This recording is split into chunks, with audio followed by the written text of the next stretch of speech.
मुलाकात हुई और क्या क्या उस मुलाकात में हुआ, इन तमाम सवालों के जवाब लेने के लिए मेरे साथ खुद मौजूद है तस्नीम हैदर साहब। बहुत शुक्रिया ज्वाइन करने के लिए। और पीटीआई के सीनियर रहनुमा फयाजुल हसन चौहान साहब भी हमारे साथ मौजूद है। आप दोनों का बहुत शुक्रिया। तस्नीम, मैं पहले आपकी तरफ आना चाहूंगी। तस्नीम साहब, सबसे पहले तो ये कि आपके इस प्रेस कॉन्फ्रेंस के बाद जाहिर बात है आपने जो इंकशाफात किए, छोटे इंकशाफात नहीं है, बड़े इंकशाफात हैं, लेकिन सब एक ही सवाल पूछ रहे हैं कि आपके पास इन बातों का सबूत क्या है, इन इल्जामात को आप साबित कैसे कर सकते हैं, प्रूफ क्या आपके पास?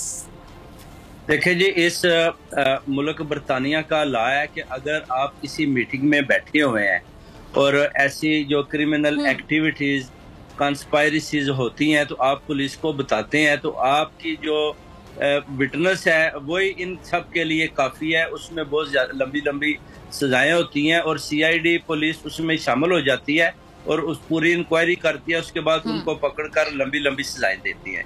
ये बरतानिया के मुल्क का कानून है इधर। जी जी जी। अच्छा, तो ठीक है जी जी ठीक है। तो अभी तो मैं जी जी आप प्लीज कंप्लीट कीजिएगा अपनी जो बात। डायरेक्ट डेबिट विटनेस उन मीटिंग्स का जिसका मैंने जिक्र किया, अगर कोर्ट में जाएंगे तो मैं उधर विटनेस अपनी दूंगा और इन सब को वो गिरफ्तार करेंगे। ठीक है, आप विटनेस देंगे वहां पर और आप कह रहे हैं इन सबको गिरफ्तार किया जाएगा। अच्छा, पार्टी की जानिब से तो